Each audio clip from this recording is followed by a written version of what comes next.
Hello everyone, मैं हूं doctor निष्ठा जैन, आपकी इंग्लिश एजुकेटर। और आज इस लेक्चर में मैं आपको बताने वाली हूँ कुछ ऐसी कॉमन गलतियां जो स्टूडेंट्स करते हैं एग्जाम में और इवन पढ़ते वक्त। तो ऐसी कौन सी गलतियां हैं जिसकी वजह से आपका स्कोर कम हो सकता है इंग्लिश में। ठीक है।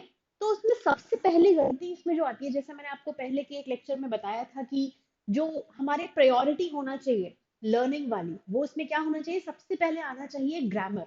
ग्रामर आपका जो बोलते हैं ना नींव है आपकी इंग्लिश की। ठीक है, अगर आपकी ग्रामर सही नहीं है तो आपका सेंटेंस फॉर्मेशन भी बहुत गलत होगा, है ना। आप गलत वर्ब्स यूज करोगे, आप गलत टेंसेस यूज करोगे, सब कुछ गलत यूज करोगे। ठीक है, तो सबसे पहले आता है ग्रामर। अब ग्रामर में सबसे ज्यादा गलतियां कौन सी होती हैं, ऐसी 5 गलतियां आज मैं आपसे डिस्कस करूंगी। ठीक है, और उनके कुछ कुछ रूल्स भी बताऊंगी ताकि आपको एक आइडिया लगे कि वो गलतियां क्यों होती हैं।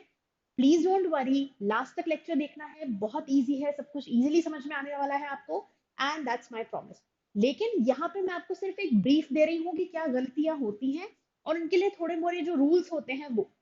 ये एक कंप्लीट लेक्चर नहीं है किसी टॉपिक का। ठीक है, टॉपिक वाइज लेक्चर्स मेरे अलग रहेंगे, लेकिन यहाँ पर आपको फिलहाल ये गलतियां समझनी है। ठीक है, सबसे पहली इंपॉर्टेंट चीज आती है subject verb agreement. Subject verb agreement actually होता क्या है, सबसे इंपॉर्टेंट तो ये है समझना।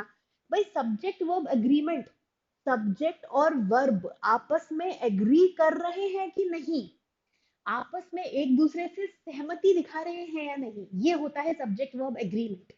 अब इसका मतलब क्या है, शी कुक्स या शी कुक, ऑब्वियसली शी कुक्स। ठीक है, मेन यहाँ पे जो मैं आपको बताना चाह रही हूँ, यहाँ पे गलती क्या करते हैं लोग कि सब्जेक्ट और वर्ब आपस में सही है कि नहीं उस पर ध्यान नहीं देते हैं। मतलब अगर जैसे आप ये वाला सेंटेंस देखो, यहाँ पे bread and butter is my favourite dish या are my favourite dish. Obviously आपको इतने सिंपल क्वेश्चंस नहीं पूछे जाएंगे एग्जाम में। मैं आपको एग्जांपल दे रही हूँ कि कैसी गलतियां होती हैं और कैसे आपको रूल्स याद रखने हैं। ठीक है, ब्रेड एंड बटर। अब आप बोलोगे ये तो दो अलग अलग चीजें हैं, तो यहाँ पे तो ऑब्वियसली आर आना चाहिए, bread and butter are my favourite dish. Right? Wrong. क्यों? क्योंकि ब्रेड एंड बटर यहाँ पे as a single unit, as a single entity काम कर रहे हैं। ठीक है, इसीलिए जब भी ऐसी कोई चीज होती है जो भले ही अलग अलग वर्ड से मिलके बन रही है, अलग अलग चीजों से मिलके बन रही है, लेकिन एज अ सिंगल यूनिट काम कर रही है, तो उसमें हमेशा आप सिंगुलर वर्ब यूज करते हैं। आई होप आपको ये रूल पता होगा, अगर नहीं पता है तो वेल एंड गुड, अभी पता चल जाएगा, नो प्रॉब्लम। ठीक है, तो हमेशा आप जब सिंगुलर सब्जेक्ट यूज करोगे, जब भी आपके सेंटेंस में सिंगुलर सब्जेक्ट है, तो उसके साथ हमेशा सिंगुलर वर्ब आएगा। Always remember this. ठीक है, ये एक रूल है जो आपको हमेशा हमेशा अपने ग्रामर के लिए याद रखना है, not just for the exam, for your entire life. ठीक है, ताकि आपका सेंटेंस फॉर्मेशन जब भी होगा, जब आप किसी से इंग्लिश में बात करोगे, तो ये वाली गलती आपसे ना हो, ये रूल आपको याद रखना है। ठीक है, सिंगुलर सब्जेक्ट सिंगुलर वर्ब। तो अब ये क्योंकि मिलकर एक सब्जेक्ट बना रहे हैं, singular subject, so that is why what should be the answer here, is and not are। ये एक सबसे कॉमन गलती है जो लोग करते हैं। ठीक है, एंड देखते हैं सोचते हैं दो अलग अलग चीजें हैं, भाई आर आ जाएगा या प्लूरल वर्ब आ जाएगा, नो।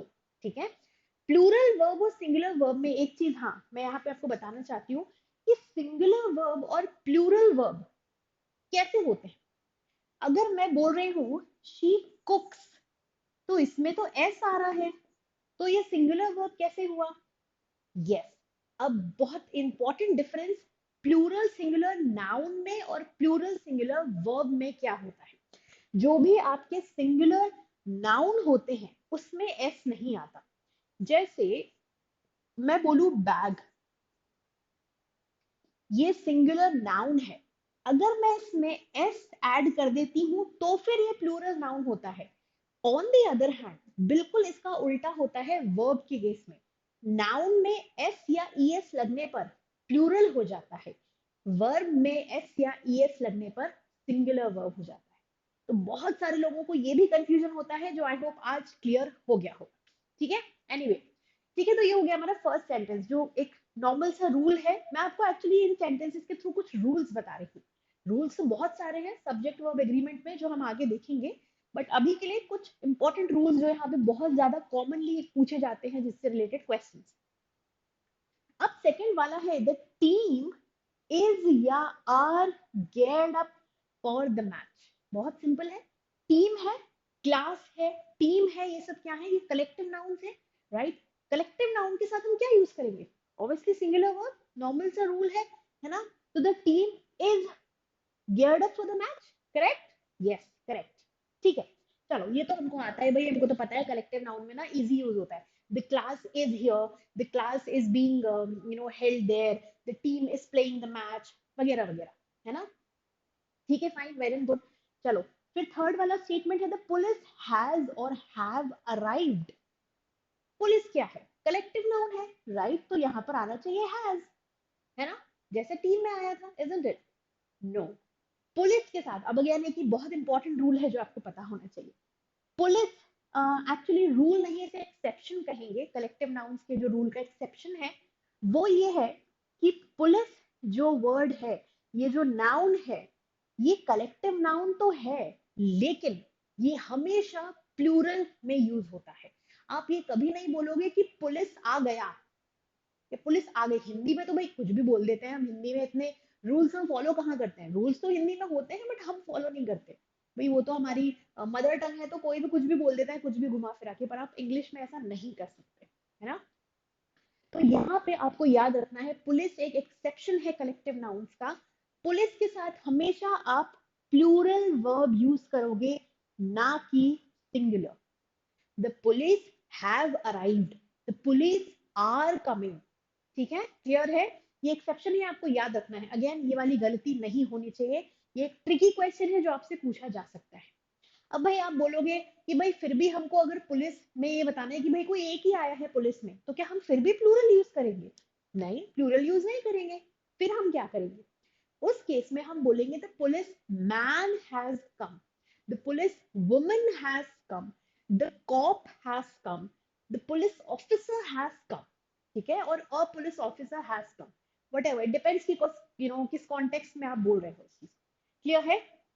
ठीक है, नेक्स्ट यहाँ पे एक रूल है, नीदर नॉर ईदर और वाला। ठीक है, neither Samantha nor her parents is या are coming for the wedding. Neither nor, ना समंथा ना उसके पेरेंट्स, कोई नहीं आ रहा भाई वेडिंग के लिए, ये मतलब है इसका। ठीक है, तो इसमें क्या रूल अप्लाई होता है, इसमें अगर आपके दोनों सब्जेक्ट्स सिंगुलर हैं, मतलब समंथा और पेरेंट्स, क्या दोनों सिंगुलर हैं? नहीं, पेरेंट्स में दो लोग आ रहे हैं, मम्मी और पापा, मदर फादर, राइट, और यहाँ पे सिंगुलर है।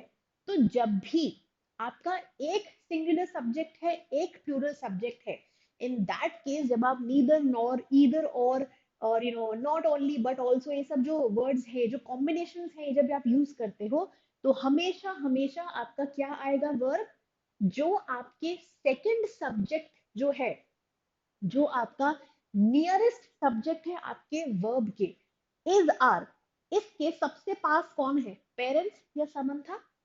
पेरेंट्स। क्लोजेस्ट सब्जेक्ट कौन सा है, ये, हमेशा इसके हिसाब से वर्ब आप यूज करोगे। ये एक रूल है गाइज, आई होप आप लोग लिखते जा रहे हो साथ में और इसे याद भी रखोगे।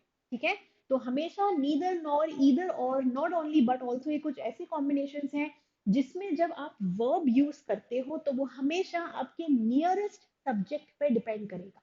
ठीक है, neither Samantha nor her parents, सबसे क्लोज कौन सा है, पेरेंट्स, तो यहाँ क्या आना चाहिए, राइट, यहाँ पे आना चाहिए are, are coming for the wedding. ठीक है, फाइन, क्लियर हो गया। अब अगर next, neither her friends nor Samantha is या are going out for dinner. Yes, इसमें क्या हो रहा है, यहाँ पे सिंगुलर सब्जेक्ट आ रहा है जो कि वर्ब के सबसे पास है, तो इज आएगा यहाँ पे। आई होप गाइस क्लियर हो रहा है आपको ये वाला रूल, ये बहुत इंपॉर्टेंट रूल्स है बच्चों, आपको बिल्कुल क्लियर होने चाहिए आपके एग्जाम के लिए। ठीक है, आपकी एरर स्पॉटिंग वगैरह में ये सब बहुत पूछा जाता है। देन यहाँ पे लास्ट हम एग्जाम्पल लेते हैं, फिर आगे बढ़ते हैं। ईदर राम और श्याम इज या are coming for the party. अभी अभी जिस मैंने आपको रूल बताया, क्या ये दोनों ही सब्जेक्ट सिंगुलर हैं या उनमें से कोई एक प्लूरल है?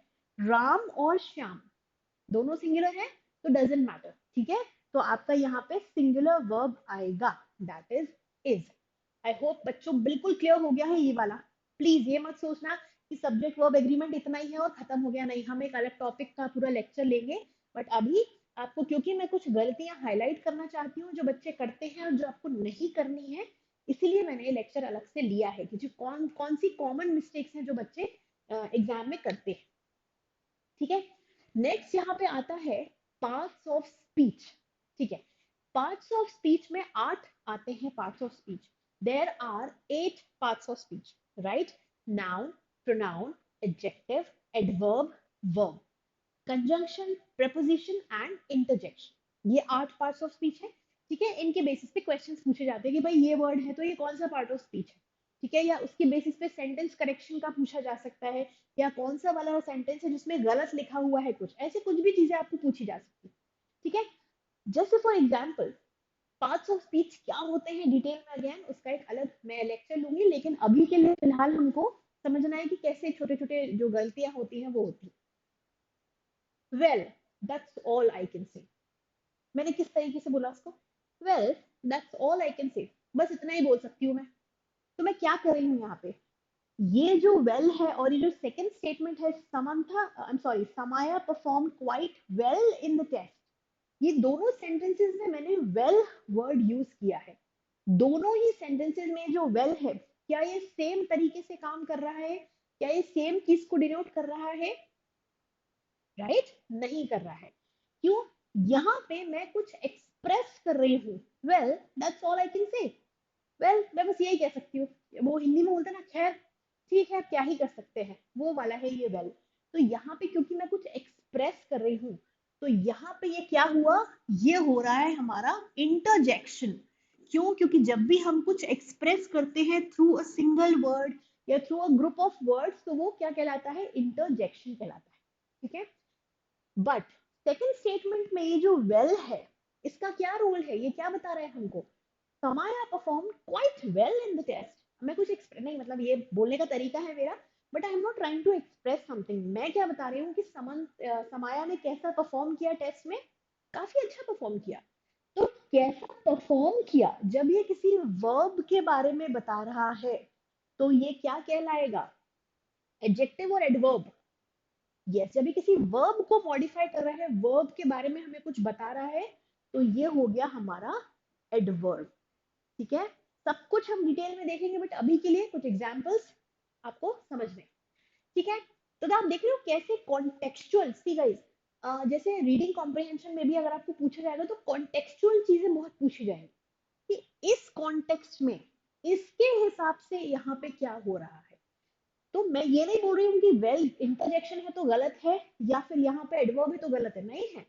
कहाँ पर उसका क्या काम हो रहा है, वो क्या रोल प्ले कर रहा है, वो इम्पोर्टेंट है। वो किस कॉन्टेक्स्ट में वर्क कर रहा है, वो इम्पोर्टेंट होता है। ठीक है, चलो थर्ड देखते हैं। His dress was just perfect.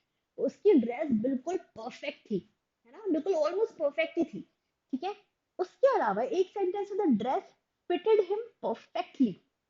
Again दोनों सिमिलर वर्ड्स हैं, बस एक एल वाई एड हो गया है। तो क्या दोनों ही सेम पार्ट ऑफ स्पीच है?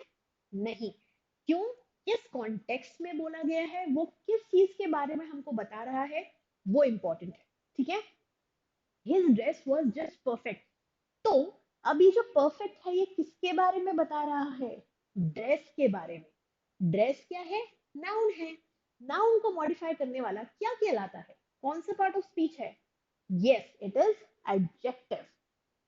ठीक है, ये तरीका होता है पार्ट्स ऑफ स्पीच को आइडेंटिफाई करने का बच्चों। ठीक है, ऐसे ही हम आगे भी जब पढ़ेंगे तो पार्ट्स ऑफ स्पीच को आइडेंटिफाई करेंगे, बट ऑब्वियसली पहले हम समझेंगे कौन से पार्ट्स ऑफ स्पीच है, उनका क्या मतलब है, उनके एग्जाम्पल्स देखेंगे, फिर हम ये आइडेंटिफिकेशन वाले चीज पर आएंगे। ठीक है, अब the dress fitted him perfectly. अब इसमें ये जो परफेक्टली है, ये किसके बारे में बता रहे हैं? ड्रेस के बारे में, जिसकी ड्रेस बिल्कुल परफेक्टली फिट हुई थी? नहीं, ये बता रहा है कि फिट कैसी हुई थी, ना कि ड्रेस के बारे में। ड्रेस के बारे में हो रही है बात, बट ये जो परफेक्टली वर्ड है, ये किसके बारे में हमको बता रहा है कि भाई फिटिंग कैसी थी उसकी ड्रेस की, कैसी फिट हुई उसे? तो बिल्कुल परफेक्टली फिट हुई।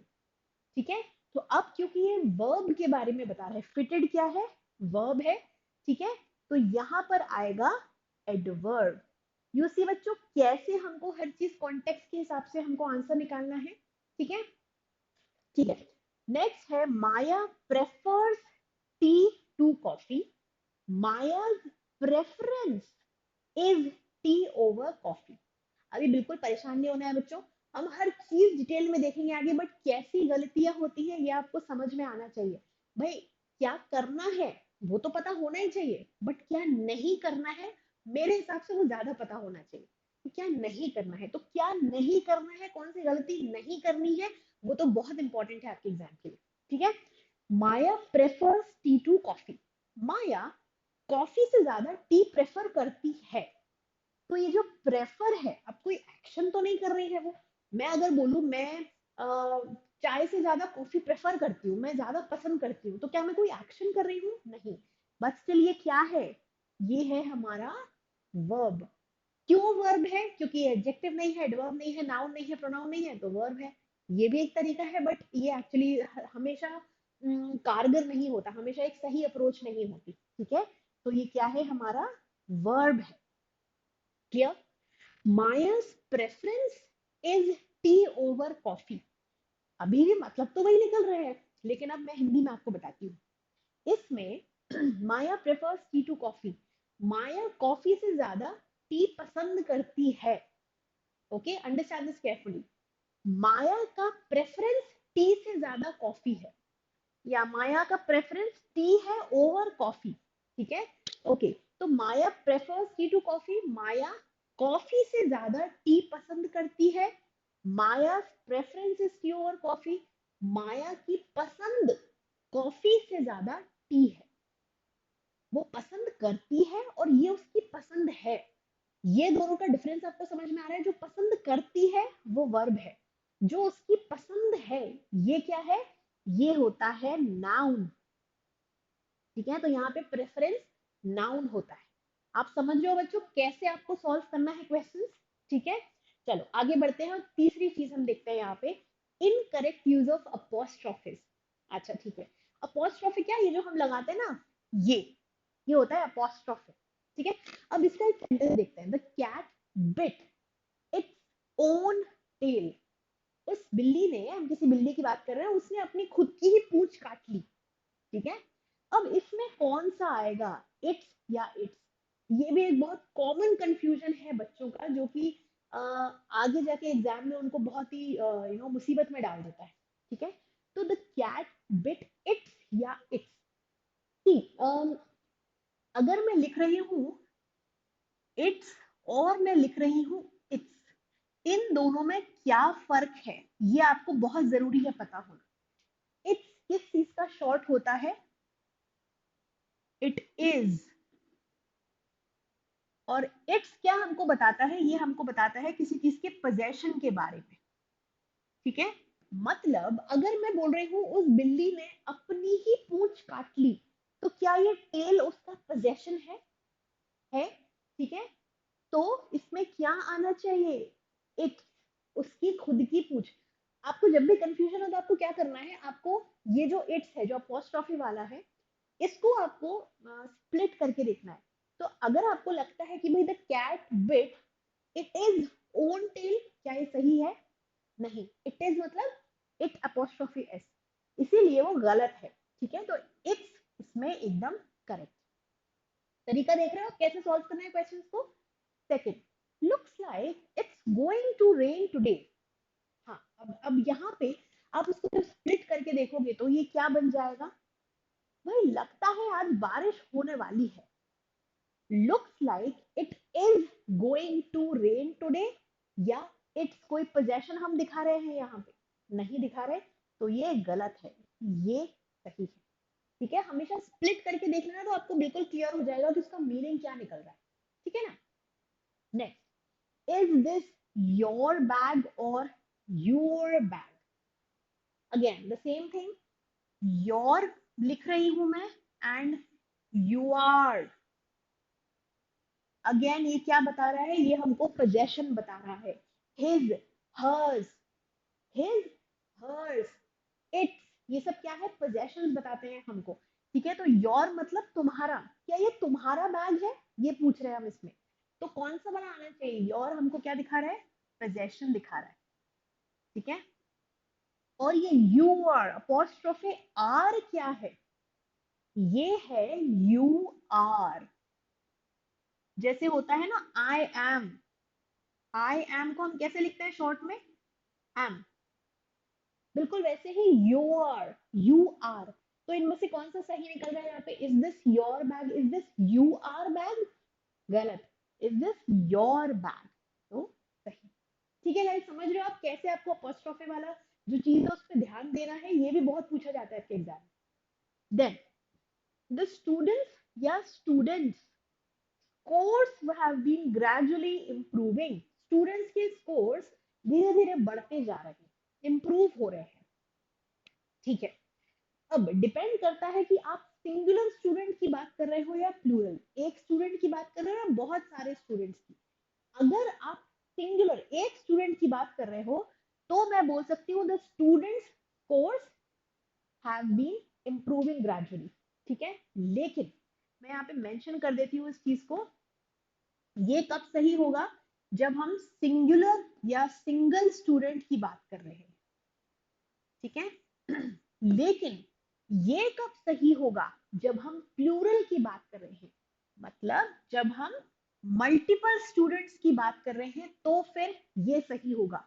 अब आप बोलोगे अपोस्ट्रोफे बाद में क्यों लगाया एस के, तो इसका भी एक रूल होता है बच्चों, जब आप प्लूरल नाउन यूज कर रहे हो उसमें लास्ट में ऐसे एस लिखा हुआ है तो आप उसके बाद दोबारा एस नहीं लगाते, मतलब आप इसे ऐसे नहीं लिखोगे स्टूडेंट्स, ये नहीं होता, ये गलत है।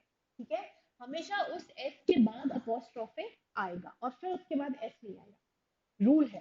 ठीक है, हम सब चीजें देखेंगे बच्चों आगे, मैं बार बार ये चीज बोल रही हूँ आई नो, लेकिन ये आपको समझना जरूरी है कि हम सब कुछ डिटेल में देखेंगे, अभी हम सिर्फ देख रहे हैं कि जो छोटी छोटी चीजें हैं जिनकी गलतियां होती हैं वो हमको नहीं करनी है।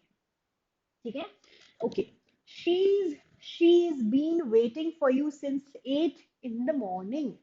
अब इसमें कौन सा वाला आना चाहिए, ये वाला या ये वाला, अब क्या ये सही है, शीज, शीज, हीज, क्या ये सही है, ऑब्वियसली नहीं, ऐसे हम कभी भी नहीं लिखते, बिल्कुल गलत है ये। ठीक है, तो इसमें आंसर क्या आना चाहिए, शीज अपोस्ट्रोफे एस। अब ये जो अपोस्ट्रोफे एस है इसका क्या मीनिंग है ये मैं बताती हूँ आपको। ये जो अपोस्ट्रोफे एस है ये हमको क्या बता रहा है,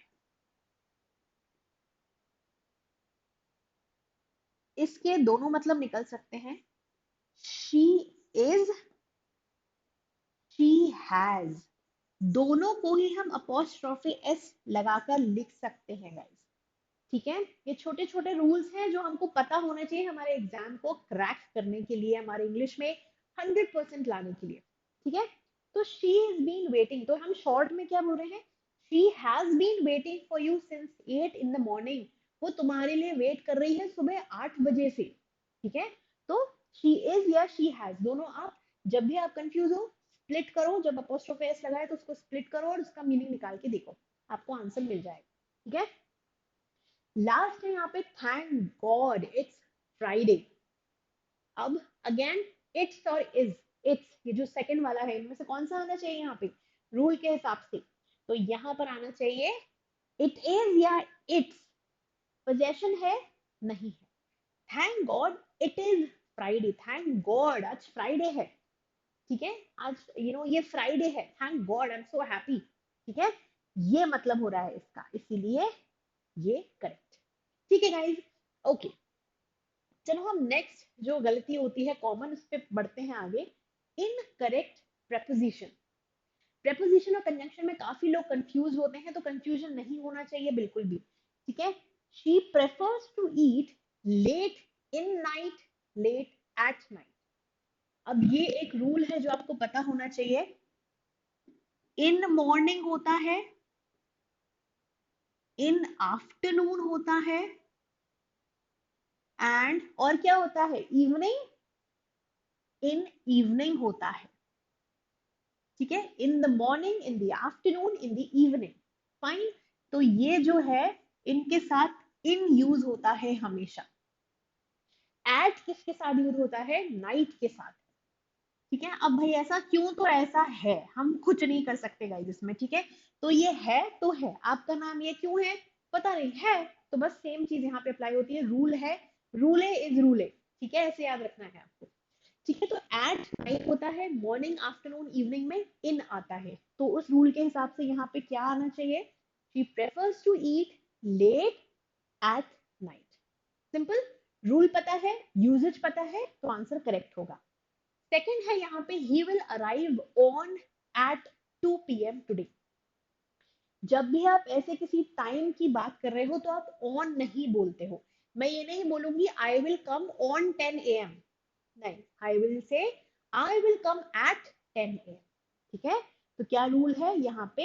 एट सही है। ऐसे टाइम के साथ, इस तरह के सेंटेंस में टाइम के साथ कभी भी ऑन नहीं आता। ठीक है, ऑल दो आप बोल रहे हो कि हम टाइम पर आएंगे, तो I will be there on time, वो अलग चीज है, बट ऐसे आप ऑन यूज नहीं करोगे, एट यूज करोगे।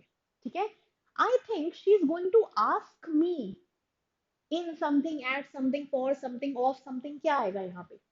एक सेंटेंस ये है, एक सेंटेंस है I think she is going to ask me for something.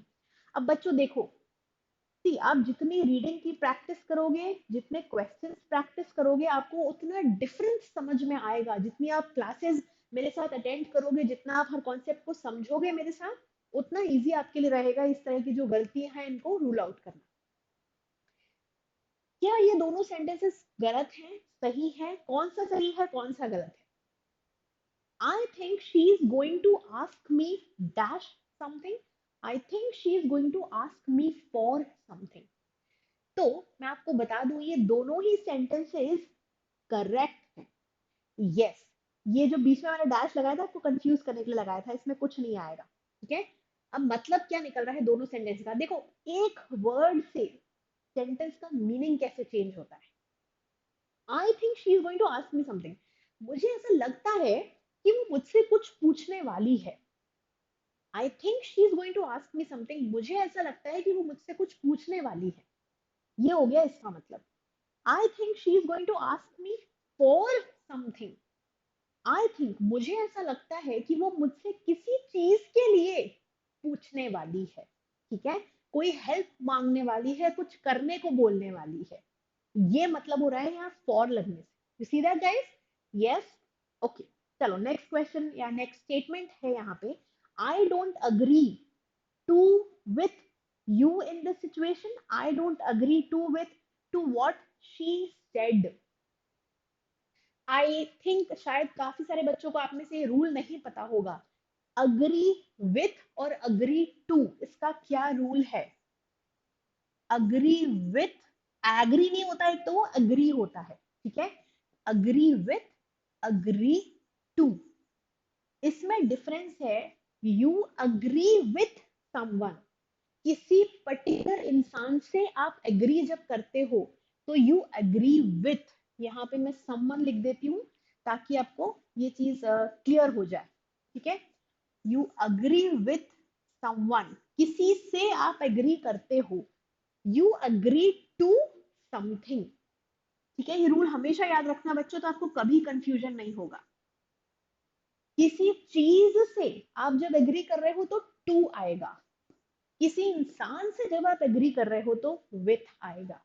तो यहाँ पे I don't agree with you in this situation या टू यू, किसी से अग्री करना या नहीं करना, तो विथ आएगा। राइट, और इसमें क्यों टू आएगा? आई डोंट अग्री टू, अब हम क्या बोल रहे हैं?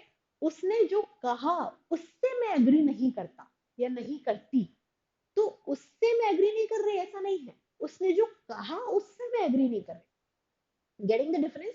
ठीक है, तो यहाँ पे क्या हो रहा है कि मैं तुमसे या मैं आपसे इस चीज में एग्री नहीं कर पा रही, in that case with. Excuse me, I don't agree to what she said, उसने जो कहा उससे मैं एग्री नहीं कर पा रही। तो हमेशा agree with someone, agree to something, ये याद रखना हमेशा बच्चों। तो ये रूल आपको हमेशा याद रहेगा और टू और विथ में कंफ्यूजन नहीं होगा। और राइट बच्चों, ठीक है, तो आई होप आपको बिल्कुल क्लियर हो गया कि कौन सी कॉमन मिस्टेक्स हैं जो आप सब करते हो या ज्यादातर बच्चे करते हैं सीयूईटी के इंग्लिश एग्जाम में, और उन पर कैसे वर्क करना है। ठीक है, आगे मैं आपको हर टॉपिक डिटेल में पढ़ाने वाली हूँ, बट अभी के लिए आपको ये पता होना चाहिए कि कहाँ गलत आप हो सकते हो और कहाँ पे गलत नहीं होना है, कहाँ पे क्या करना है और कहाँ पे क्या नहीं करना है, वो तो और भी ज्यादा इंपॉर्टेंट है। ठीक है बच्चों, तो अब मैं मिलूंगी आपको नेक्स्ट लेक्चर में। Till then please keep staring, keep smiling and take care. Bye.